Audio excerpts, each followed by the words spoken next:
Hey now, how's everybody doing out there in YouTube land? Tim K coming back with you with well, I guess it'd be my first pickup or mail day video. Haven't done a video in a long time, and yeah, haven't been buying a whole lot lately. Just of the cost of everything. Kind of a lot of the other guys that I watch, they've been talking about the same thing. Just kind of the higher costs of some of the vintage cards that we love. But we've all found our little loopholes, to stay in the collection, keep it interesting, and some of us have pivoted down different avenues, and yeah, so I got my hockey gear on today. Yeah, Penguins. They're my favorite team. Always were. Lemieux was my favorite guy. So I'm gonna show some hockey cards. Yeah, I was watching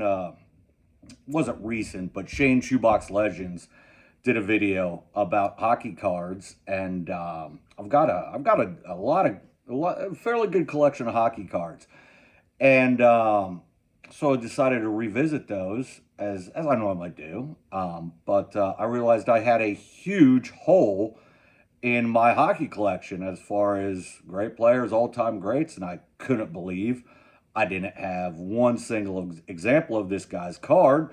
So, within the past couple months, I've, done some YouTube, or I'm sorry, Yahoo saved searches, not Yahoo, eBay, I'll get it right. eBay saved searches, and yeah, so this is some of the stuff I've found over the past couple months here, and just trying to stay in the hobby and buy on the budget per se. So here's the first card I found, which I absolutely love, and this is the guy that I couldn't believe I didn't have an example of, Mr. Bobby Orr. So yeah, this card was an eBay purchase. Absolutely stole this card, I believe. You can see PSA decided to give it a 4.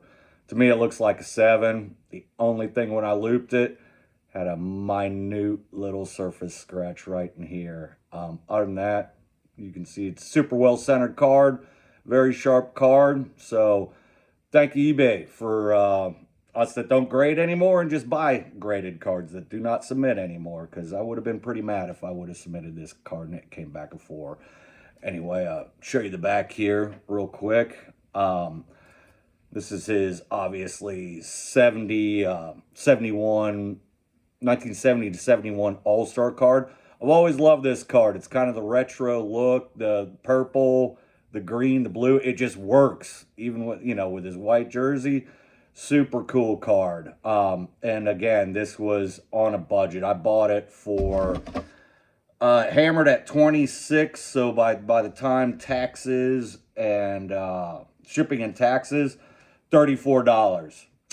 Really happy to have this card, and let me share some stats of Bobby from that season. It was one of his best seasons. We all know he was kind of plagued with injuries throughout his career, but played 78 games, scored 37 goals, 102 assists for 139 points that season, which led him to win both. Actually, he had 3 trophies that year. Of course, he had the Norris Best Defenseman trophy. He won the Hart Trophy, which is MVP of the league, and he won the now it's the scoring points leader trophy is escaping my memory right now. I don't want to sit here and dwell on it too much. You got the Hearts, James Norris. Oh, Art Ross. Thank you, Brain, for kicking back in. I think my mom's Alzheimer's is rubbing off on me. Yeah, so, sorry, mumbling. Kind of the trifecta of trophies. He was, I believe, one of the only defensemen to ever win the well, not Hart, but the scoring title trophy. That's unheard of for a defenseman. So yeah, just a phenomenal player. And yeah, I've found that the All Star cards, or not tribute cards or trophy cards, they're the poor man's route to go.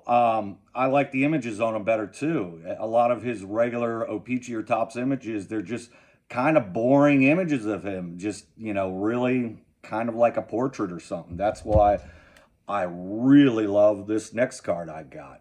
Again, sticking with the All-Star theme. This is the 74-75 O-Pee-Chee. Just a great, I think, in action looking card. Kind of cool. This goalie was a lesser known goalie. It was actually his rookie year. What was his name? Ross something. I just looked him up, and again, the Alzheimer's has hit me again. Again, a really nice looking card for a 4. It's pretty sharp card. It's a little more off centered than that last one I showed, but there's a print dot, printer something right around in here. But other than that, very sharp card. And Peachy, not super bright for the backs that they're normally known for, but yeah, just this one came up. This was a buy it now, and I lowballed the seller an offer on eBay. He accepted my $30 offer. He had free shipping, so that's always a bonus. I'm all into that card for $32. Can't beat that for a graded card. And the 74-75 season was another one of Bobby's, scoring output highest totals. And fun fact, this was actually his only 80-game season. So his only full season he ever played in his career. He got 46 goals, 89 assists for 135 total points, which is just second to the 70-71 season where he scored 139. So he didn't win league MVP that year for some reason, but this was the second year that he got the Art Ross trophy for most points, which is again unheard of for a defenseman to get that. I mean, that's insane. That's how good this guy was offensively, and he was a defender. So yeah, just super cool card, and that's unfortunately his last card or last season's with the Bruins. They got into trade talks and negotiations with him, and that was his last full season. He played the next year he did play in 75-76. I'm sorry, he did play 10 games for the Bruins 75-76. And then in 76 and 77, the Blackhawks picked him up. He only played 20 games there. 78-79, only played 8 games. So this card right here, kind of the last good year of his incredible career. Unfortunately, his knees gave out. He just always had knee troubles, and yeah, that shortened what could have been a just amazing career. Let's call it epic. He already had an amazing career. And yeah, so staying on the Bobby Orr theme, picked this guy up. I've gotten really into the sportscasters lately. As you can see right there, I got a Jackie Robinson there. I think that's from Series 7. My Pele up there. I got, right around when the World Cup started. And these are all cheap cards, like $5, $6, $7. I've had my Johnny Bench down there forever. I can't get that one right there. I've had that card for a long time. Got that at a local card show. But I've just fallen in love with these sportscasters. I remember as a kid, I'd see these in the library. They're in like the file folder system. And for the longest time, I got away with, show you the back, there's a, little synopsis of the player's career. Well, when I was doing like book reports in 3rd, 4th grade, I just go to the sportscaster rack and I don't want to say plagiarize it because I'm not writing like these guys, but that was basically my book report. I dumbed it down. So thank you, sportscasters, for getting me through a lot of book reports as a kid. Yeah, I'm not a cheater at other things, but I wasn't a great student. So I've always have loved these sportscasters for helping me through school. Another cool thing about these that I've learned after I kind of got into them a little more with doing research, they came out in different years and different series. This is 77. All the ones I have are 77s. This is card number 2. So they came out in different series. It was like Series 1, and there was card 1 through 24. This is number 2. I forget what the first card of the first ever Sportscaster set was. It was like I want to say like a team shot or something like that. But anyway, I thought this was really cool that this was card number 2 of the whole series they put out, that they put out for years. I think they definitely ran through 79. I don't know how many different, there are something like, maybe 70 different series of 24 cards, 1 through 24 in each of them. So they came out every month, I guess. And it was just like a subscription thing. And while doing a little more research on the back, you can always find the year it was printed. Then over here is the series. Like this would say 01, 02, meaning it's the first series and it's the second card of that series. And right in here, this one says Japan. The American-made ones, or the American-printed ones that came to America that have American writing on the back, they're Japan. These are, I guess, kind of considered more of a short print, harder to find than Italy. Now, don't get that wrong with the Italian versions. The Italian, written in Italian versions are very rare. The Belgian versions are super rare. There's a cool site out there where it kind of lists the rarity of these. But I don't know. I thought that was kind of neat. You know, it's the rare version being the Japan version. So if you guys are after these and you see one in it's series 1 through 7, they printed some in Japan and then everything went to Italy. Also series 1 through 7, they were also printing them in Italy. It's just these Japanese ones are harder to find. Now I say Japanese, again, it's all written in English. It's just where they were printed or manufactured. Japan's, I guess you could consider them a short print. They don't command any more value or anything like that yet. You know, nowadays people know about it. But just a fun little fact. If you find one of these and you like it and it's got Japan on back, pick it up. If it's got Italy on the back, pick it up. You know, again, there's no real difference in value as far as right now. You know, it's an oversized card. I love oversized cards. People don't love them like I do. Now, getting into another oversized card. This was another eBay purchase. I thought this was really cool, man. This is my guy. This is Mario. Or I'm sorry, Canadians. You say Mario. I've just always said Mario. Don't really care about the grade, but it is a PSA 8. This was a Foodland. This is the first time Foodland teamed up with the Pittsburgh Police Department. And let me see if I can get that zoomed in. McGruff the Crime Dog. Every kid from going to school in the 80s would remember those. He came to school. He was all over TV commercials. I thought that was just really cool. There's a McGruff Crime Dog. Anyway, these kind of remind me. I've got an 84 Dan Marino where it's an oversized card too, where they teamed up with the Miami police issue. And on back, it was kind of like a fun little cartoon, just kind of saying be safe. This one says you're not cool if you smoke, stuff like that. So neat little cartoon on the back. Again, and like I thought this was a really cool card. What did I pay for this guy? I paid $27 for it. It was an auction. Kind of was going after this card because it's super low pop. You know, it's an 80s card, so it really doesn't matter. But pop 3 only 5 higher. So that's like pop of 8, you know. So there's probably boxes of these things sitting somewhere, probably all in 10s. But I don't know. It was just a neat card. I didn't buy it for the pop. And it was, yeah, I bought it for $37 delivered. It was like $32, $33. I don't think I could get it slabbed nowadays for under that. And it is a fairly recent grade. So that was really cool. Cool addition. You know, Mario, he's always been my guy. And then that's it for the hockey for now. I'm going to switch up to baseball. I got this from Jeff, a fine card collector.